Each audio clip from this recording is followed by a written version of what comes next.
Hello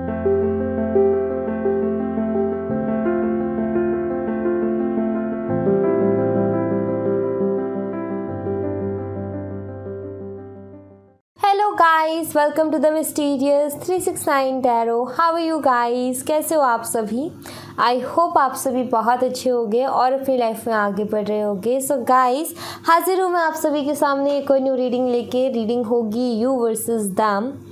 आपकी feelings उनके लिए और उनकी फीलिंग्स आपके लिए क्या हैं, दोनों की ही फीलिंग्स हम देखेंगे और हर चीज़ मैं क्लियर करने की कोशिश करूँगी, हर छोटी चीज़ क्लियर करने की कोशिश करूँगी। हर एक मैसेज जो भी रीडिंग में आएगा वो मैं आपको बताऊँगी अच्छे से क्लियर करके। बट उससे पहले एक छोटी सी इन्फॉर्मेशन मैं देना चाहती हूँ। अगर आप उससे पर्सनल रीडिंग लेना चाहते हो तो डिस्क्रिप्शन बॉक्स में व्हाट्सएप नंबर दिए गए हैं, आप उन पर कॉन्टैक्ट कर सकते हो। Career, health and love reading मैं तीनों ही करती हूँ, ठीक है। सो ये बताना ज़रूरी था क्योंकि कुछ लोगों को ये कन्फ्यूज़न होती है कि सिर्फ मैं लव रीडिंग करती हूँ। ऐसा नहीं है, मैं पर्सनल लव रीडिंग भी करती हूँ, करियर रीडिंग भी करती हूँ और हेल्थ रीडिंग भी करती हूँ, ठीक है। एंड दूसरी बात, अगर आप मुझसे इंस्टाग्राम पे जुड़ना चाहते हो तो आप इंस्टा पे भी जुड़ सकते हो, वहाँ भी आप सभी का बहुत बहुत स्वागत है। उसका भी लिंक आपको डिस्क्रिप्शन बॉक्स में मिल जाएगा। अब रीडिंग पर फोकस करते हैं। रीडिंग सभी के लिए है गाइस, आप सभी देख सकते हो, कोई प्रॉब्लम वाली बात नहीं है। टाइमलेस रीडिंग है, जब भी मिले देख सकते हो। जेंडर का भी कोई इशू नहीं है। बस इस बात का ध्यान रखना है कि ये कलेक्टिव और जनरल रीडिंग है, बहुत सारे लोगों के लिए की जाती है, बहुत सारे लोग देखते हैं। सो बहुत अलग अलग मैसेजेस आते हैं क्योंकि कलेक्टिव लेवल पर रीडिंग है। सो ज़रूरी नहीं कि हर एक मैसेज आपसे रेजोनेट करे। सो जो मैसेजेस रेजोनेट करे उनको एक्सेप्ट करो और बाकी सबको दूसरों के लिए छोड़ दो। और ये वाला जो डेक है इससे मैं देखूंगी आपकी एनर्जीज़ एंड इस वाले डेक से देखूंगी मैं आपके पार्टनर की एनर्जीज़, ठीक है। दोनों की एनर्जीज़ देखूंगी एक दूसरे के लिए क्या है राइट नाउ, वो क्या फील कर रहे हैं या उनकी लाइफ में क्या चल रहा है राइट नाउ, आप क्या फील कर रहे हो और आपकी लाइफ में क्या चल रहा है। तो ये चीज़ें हम देखेंगे आज की रीडिंग में। शुरू करूंगी मैं आपकी एनर्जीज से। सबसे पहले मैं आपकी देखना चाहूँगी कि आपकी एनर्जीज़ क्या हैं, आपकी फीलिंग, इमोशन, थॉट्स क्या हैं अपने पार्टनर के लिए। So let's see.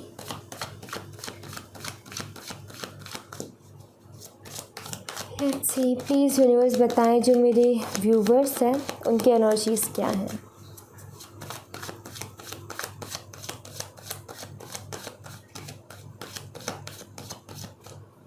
पहला कार्ड हमें मिला है 6 of wands,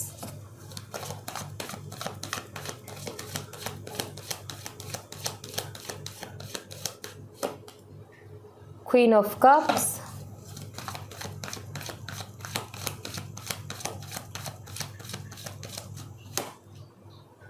S of swords,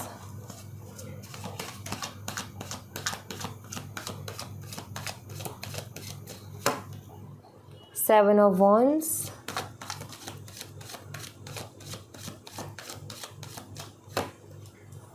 hierophant. Bottom the deck से है king of cups, queen of cups and king of cups. Very nice. Let's see आपके पार्टनर की फीलिंग, इमोशन, थॉट्स क्या हैं आपके लिए।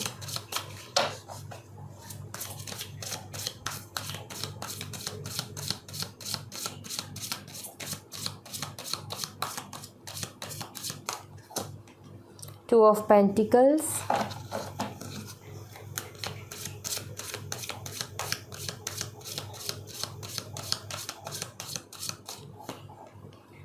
Five of swords,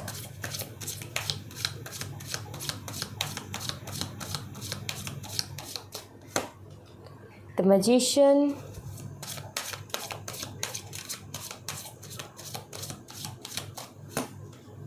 four of swords,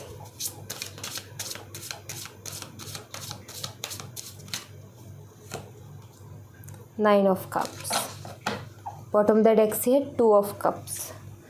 देखो आपकी एनर्जी इसमें पता है क्या है, आपकी मोटा मोटा मैं बता दूँ, एक ही चीज़ मैं क्लियर भी करूँगी। आपकी एनर्जी इसमें है कि क्लियरिटी चाहिए, ठीक है। और भी बहुत सारी चीज़ें हैं बट मेन एनर्जी निकल के आए। और इनकी एनर्जी इसमें क्या है कि इनकी सराउंडिंग की एनर्जी बिल्कुल नेगेटिव है, बहुत ज़्यादा। मतलब प्रॉब्लम इनकी सराउंडिंग की एनर्जीज से है। जो कि इनके आसपास रहने वाले लोग हैं उनसे। ओके, चलो इनको तो मैं एक एक करके क्लियर करूँगी बहुत अच्छे से, बट मैं पहले साइन बता देती हूँ आपको। टॉरस वृषभ राशि स्ट्रांगली है। उसके अलावा जो मुझे स्ट्रॉन्ग साइन दिखता है वो दिख रहा है मुझे जेमिनी, लिब्रा, एक्वेरियस, मिथुन, तुला और कुंभ राशि। ठीक है, सारे ही साइन अवेलेबल है गाइस, फायर, वाटर, एयर, अर्थ सब अवेलेबल है, बट स्ट्रांगली साइंस मैंने आपको बता दिए। Number 6, 13, 1, 7, 5, 2, again 5, 1, 4 and 9। तो ये नंबर्स है जिसमें से नंबर 1 एंड नंबर 5 बहुत स्ट्रांगली है। और अप्रैल का मंथ बहुत ज़्यादा स्ट्रॉन्ग मंथ मुझे यहाँ पर दिख रहा है। अप्रैल हो गया एंड जनवरी हो गया, तो ये मंथ मुझे स्ट्रांगली दिख रहा है।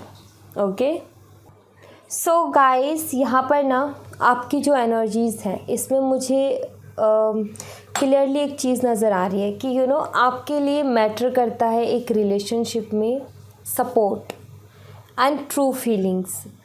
आपकी एक्सपेक्टेशंस बहुत ज़्यादा नहीं है या फिर आपका कोई लालच नहीं है। जैसे कि कुछ लोग क्या होता है कि फ़ायदे देख कर के रिलेशनशिप बनाते हैं कि मेरा इसमें ये फ़ायदा है। आपने कभी कोई फ़ायदा नहीं देखा, अनकंडीशनल लव दिखता है। आपके लिए मैटर करता है एक रिलेशनशिप में ट्रू फीलिंग्स एंड सपोर्ट बहुत ज़्यादा, प्लस रिस्पेक्ट भी। ठीक है, सो कहीं ना कहीं जिनके साथ आप रिलेशनशिप में हो या जिनसे आप डील कर रहे हो और जिनके लिए आप ये रीडिंग देख रहे हो, एक्चुअली आप उनके बिहेवियर से थोड़ा सा परेशान हो। उनका बिहेवियर काफ़ी बारी आपको इरिटेट कर देता है, परेशान कर देता है। वो कभी कोई क्लियरिटी नहीं देते हैं या फिर कभी खुल के कोई बात ही नहीं बताते। मतलब आप कन्फ्यूज़ हो, आपको समझ में ये नहीं आ रहा कि ये इंसान आखिर मेरे लिए क्या फ़ील कर रहा है। मतलब सच में कभी कभी तो ना उनके बिहेवियर से आपको ये डाउट होता है कि इंसान सच में प्यार करता भी है या नहीं करता है। तो ये डाउट भी कहीं ना कहीं उनके बिहेवियर की वजह से बहुत ज़्यादा आते हैं। बट आप इस रिलेशनशिप को देखो, प्रॉब्लम्स हैं डेफिनेटली, चैलेंजेस हैं, सब कुछ है, लेकिन आप इस रिलेशनशिप को स्ट्रॉन्ग बनाना चाहते हो एंड और एक जो भी इंसान किसी रिलेशनशिप में सीरियस रहता है ना, उसके लिए चीज़ें मैटर करती है कि रिलेशनशिप स्ट्रांग हो, फीलिंग्स ट्रू हो और सपोर्ट करने वाला पार्टनर हो, रिस्पेक्ट करने वाला पार्टनर हो। बट ऐसी कोई चीज़ उनकी तरफ से दिखती ही नहीं है। मतलब कि एक तरीके से ये है कि आपने उनसे प्यार किया खुद को भुला करके, आपने सोचा उनके बारे में, हमेशा उनकी ज़िदें पूरी की है, हमेशा उन्होंने जो कहा वो आपने माना, लेकिन बहुत बारी जाने अनजाने उन्होंने आपको हर्ट किया। कभी खुल के अपनी फीलिंग्स को एक्सप्रेस नहीं किया, कभी बातें कुछ मिसअंडरस्टैंडिंग भी चल रही हैं आप दोनों के बीच में। आप चाहते हो क्लियर करना, बातों को बिल्कुल क्लियर करना चाहते हो, बिकॉज़ आपके लिए ये रिलेशनशिप बहुत मायने रखता है। क्योंकि आप ऐसे इंसान नहीं हो जो कि रिलेशनशिप्स को कपड़ों की तरह बदलता हो या फिर ऐवी ही किसी के साथ रिलेशनशिप बना ले क्योंकि मन नहीं लग रहा था तो चलो बना लो रिलेशनशिप, और मन लगाने के लिए बना लिया। ऐसा नहीं था। आपने ये रिलेशनशिप में आप आए क्योंकि आपको इस रिलेशनशिप को आगे तक लेकर के जाना था, क्योंकि आपकी फीलिंग्स थी, इमोशंस थे, एंड आपने कहीं ना कहीं ऐवी ही रिश्ता नहीं बनाया था। आपने सच में प्यार किया इसलिए रिश्ता बनाया। बट सामने वाले का जो बिहेवियर देखने को मिला उसके बाद कहीं ना कहीं फिर भी आपने, ऐसा नहीं है कि कमी छोड़ दी, आपने एफर्ट डाले हैं, क्योंकि पूरे कार्ड्स वही बताते हैं कि मेहनत आपने की है कि इस रिश्ते को स्ट्रॉन्ग बनाया जाए। लेकिन कहते ना कि एक तरफ से कितना ही एफर्ट डाल लो कुछ नहीं होगा अगर सामने वाला एफर्ट नहीं डालेगा। क्योंकि एक रिश्ता अगर हमें स्ट्रॉन्ग बनाना है, बहुत बढ़िया बनाना है, तो दोनों साइड से एफर्ट चाहिए। आपके पार्टनर की साइड से एफर्ट है, दरअसल उनके सामने से यही क्लियर नहीं हो रहा उनसे कि वो सच में प्यार करते भी या नहीं करते, उसको लेकर के भी डाउट आ जाते हैं क्योंकि उनका बिहेवियर इतना इरिटेटिंग है, इरिटेट करता है उनका बिहेवियर। क्लियरली कोई बात नहीं करते। अगर कोई मिसअंडरस्टैंडिंग हो गई तो बैठ कर के क्लियर करने की बजाय ब्लॉक कर दिया, बात ही नहीं करनी। तो ये चीज़ें कहीं ना कहीं इंसान को परेशान करती है कि जैसे मान लो कि आर्गुमेंट हुए, तो अगर आर्गुमेंट हुए तो तकलीफ़ उतनी जितनी उनको हुई तो आपको भी हुई। तो आपने तो ब्लॉक करने का डिसीज़न नहीं लिया, आपने सोचा चलो आर्ग्यूमेंट हुए किस बात पे, उसको ही क्लियर कर लेते हैं। ये तो कोई बात नहीं होती ना कि ब्लॉक कर दो बात ख़त्म। तो ये तो होता है एक बहुत ज़्यादा बुरा एटीट्यूड जो कि बिल्कुल भी अच्छा नहीं है। और ऐसा एटीट्यूड रिश्ते में वो लोग ज़्यादातर अपनाते हैं जो लोग कहीं ना कहीं जिनको परवाह नहीं होती या फिर डर नहीं होता, ठीक है। तो आपके पार्टनर जब ऐसा बिहेव करते और ये सारी चीज़ें अपनाते हैं, सो इससे एक चीज़ झलकती है कि उनको डर नहीं, मतलब कि जब ये सब हुआ था आपके बीच में ब्लॉक अनब्लॉक का गेम या आर्गुमेंट, ये भी जो भी चीज़ें हैं, अभी की एनर्जी तो मैं अभी देखूंगी, लेकिन पहले की एनर्जी मुझे यही दिख रही है कि उनके मन में डर नहीं था आपको खोने का, ठीक है। उनको ये लगता रहा कि ये तो पागल है मेरे पीछे, या फिर तो मेरे से बहुत प्यार करती है और ये मुझे छोड़ करके कहीं नहीं जाने वाली। इसको लेकर के ओवर कॉन्फिडेंस में मुझे ये नज़र आ रहे हैं पहले की एनर्जीज़ में, जहाँ मैं देख रही हूँ काफ़ी ओवर कॉन्फिडेंस है एंड कहीं ना कहीं वो डर नहीं है इनके मन में कि आपको खो देंगे। बट अगर मैं आपकी इंटेंशन देखूँ, अगर मैं आपकी फीलिंग देखूँ, तो आपका यही है कि आप काफ़ी केयरिंग रहे हो, प्यार देने में कोई कमी नहीं छोड़ी, केयर करने में कोई कमी नहीं छोड़ी, रिस्पेक्ट देने में कोई कमी नहीं छोड़ी, लेकिन सामने वाले की तरफ से उतना नहीं मिला। और अभी भी आप काफ़ी कंफ्यूज हो, उनका बिहेवियर समझ में नहीं आता है, वो क्यों क्या कब कैसे कर रहे हैं कुछ समझ नहीं आता, इरिटेट हो जाते हो, परेशान हो जाते हो, और आप चाहते हो कि सब चीज़ें क्लियर हो एंड आप ये नहीं चाहते कि रिश्ता ख़त्म हो जाए, आप ये चाहते हो कि रिश्ता रहे और आगे तक जाए, क्योंकि आपने बहुत सारे आपके लिए मुश्किल है, कुछ लोगों के लिए बहुत इजी होता है कि चलो ये रिश्ता नहीं बना तो दूसरे की आगे बढ़ते, दूसरे के साथ रिश्ता किसी के साथ बन जाएगा। आपके लिए ये चीज़ मुश्किल है, आप एक बार इमोशनली किसी से अटैच हो जाते हो तो फिर बहुत मुश्किल होता है आपका वहाँ से निकल पाना। तो वो चीज़ मुझे यहाँ पर दिखती है कि आपके लिए थोड़ी मुश्किल हो रही है वो अटैचमेंट से बाहर निकलने में।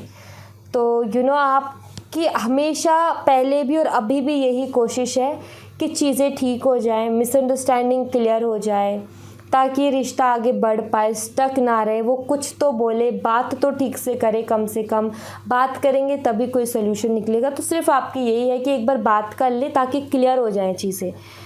काफ़ी इरिटेट हो गए हो आप भी, काफ़ी परेशान हो गए हो इन सब एनर्जीज से, इन सब प्रॉब्लम से, तो आप भी अब चाहते हो कि क्लियर हो।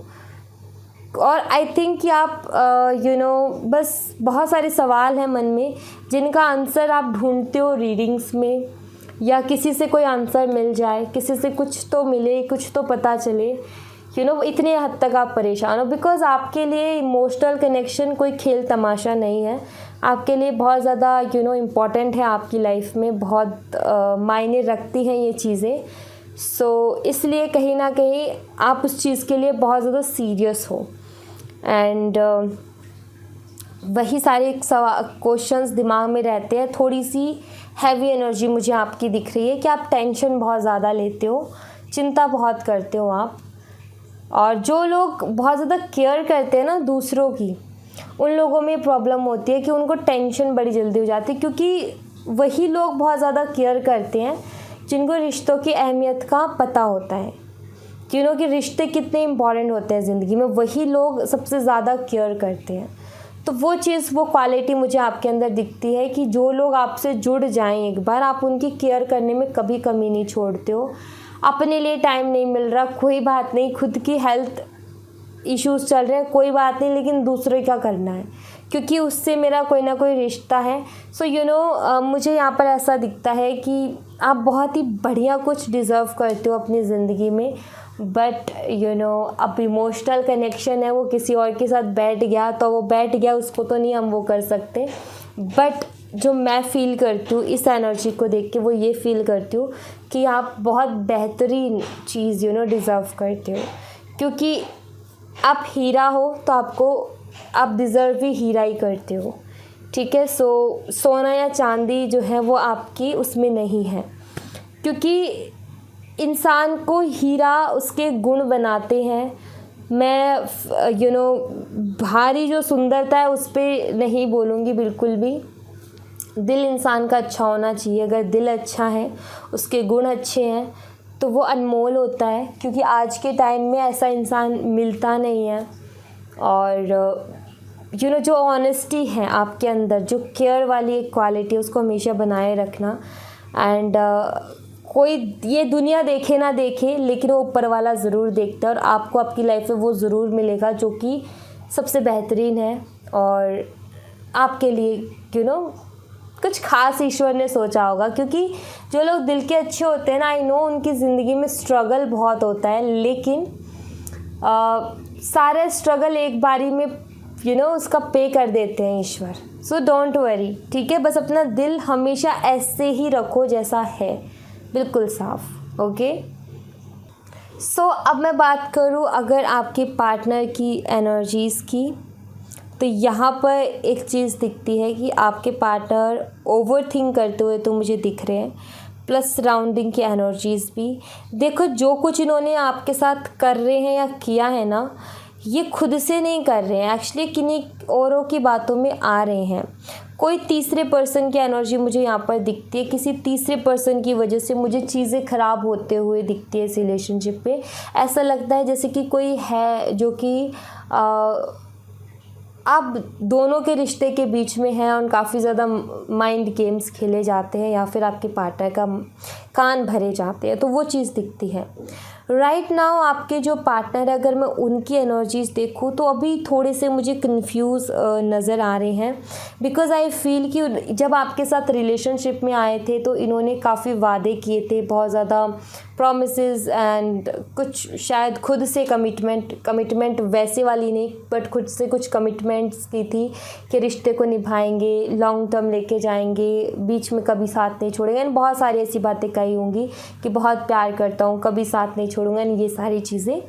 सो अभी ऐसा लगता है कि उन चीज़ों के बारे में बहुत सोचते हैं और कंफ्यूज हैं कि इनको ऐसा लग रहा है कि मुझे मैं ये गलत कर रहा हूँ, जो भी मैं कर रहा हूँ गलत कर रहा हूँ, मुझे रुक कर सोचना चाहिए, क्योंकि मैंने कुछ प्रॉमिसेस किए थे और मेरी रिस्पॉन्सिबिलिटी है कि मैं उनको निभाऊँ, ना कि ऐसे भागूँ। तो मुझे ऐसा दिखता है कि ये इंसान ऐसा नहीं है जैसा कि अभी आपके सामने आ रहा है, लेकिन किन्हीं और लोगों की बातों की वजह से ये इंसान भटक रहा है अपने रास्ते से। सो अपना दिमाग इस्तेमाल नहीं कर पा रहा, बट फिर भी ये थॉट है कि मुझे अपना दिमाग यूज़ करना है अभी राइट नाउ। बट पहले जो कुछ भी किया इन्होंने इस रिलेशनशिप में, वो इनका दिमाग नहीं था, वो किसी और का दिमाग था, ठीक है, किसी और की बातें थी। वो चीज़ मुझे यहाँ पर नज़र आती है, थोड़े से कंफ्यूज नज़र आ रहे हैं मुझे यहाँ पर। एंड किन्हीं औरों की बातों में आकर के ही इन्होंने आपको डिसरिस्पेक्ट किया था।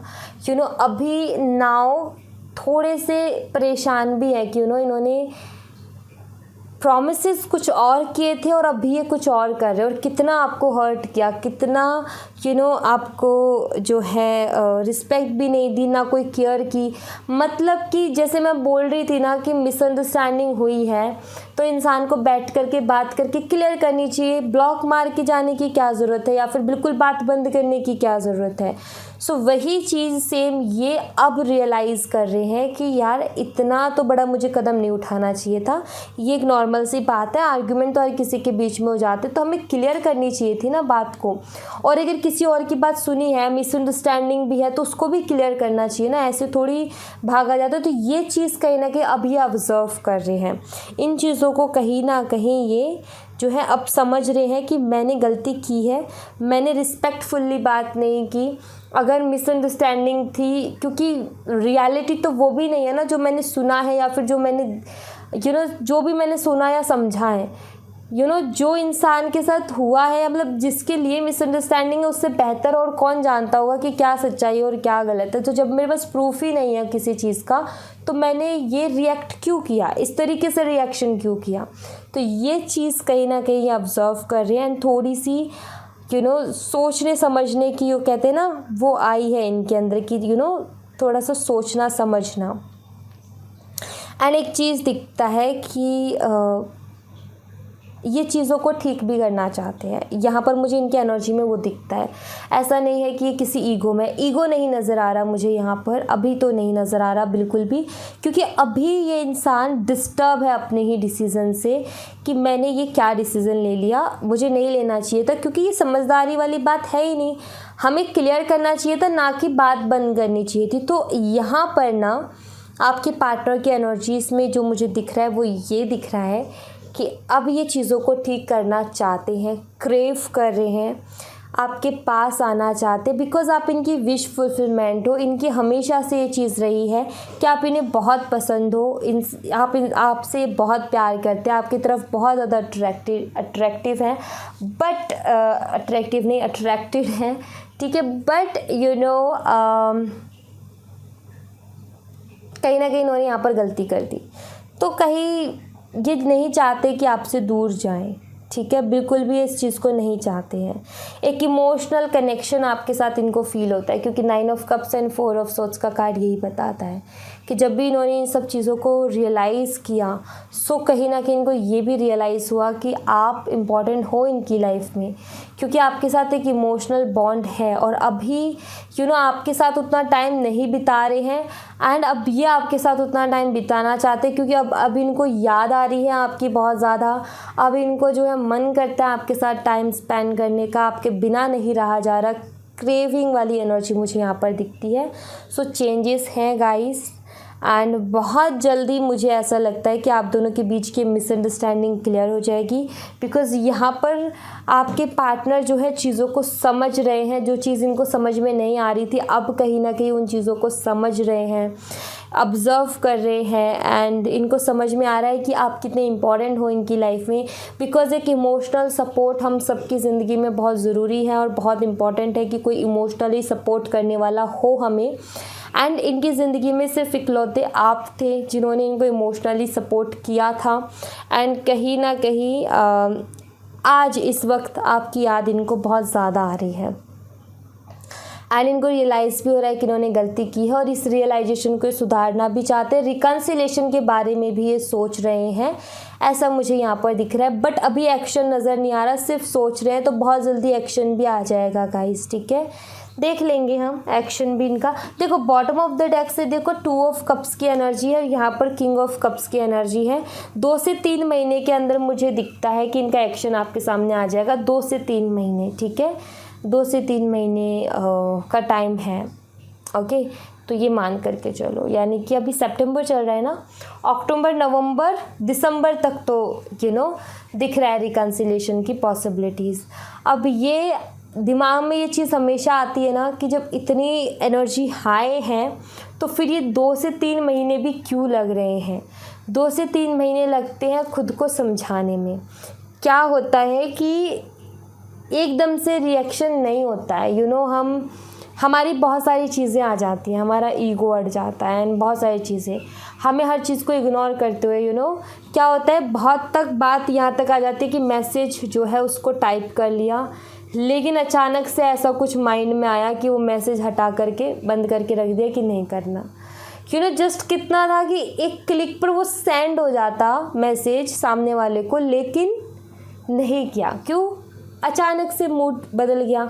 सो इसलिए इतना टाइम लग जाता है, क्योंकि अपने आप को तैयार करने में टाइम लगता है, करूँ कि ना करूँ, करूँ कि ना करूँ। फिर और भी चीज़ें आ जाती है, उसने ऐसा किया था उस टाइम, उसने ऐसा, इंतज़ार करना चाहिए, उसकी तरफ से पहले आए फिर करूँ, या फिर मैं खुद पहले ले लूँ।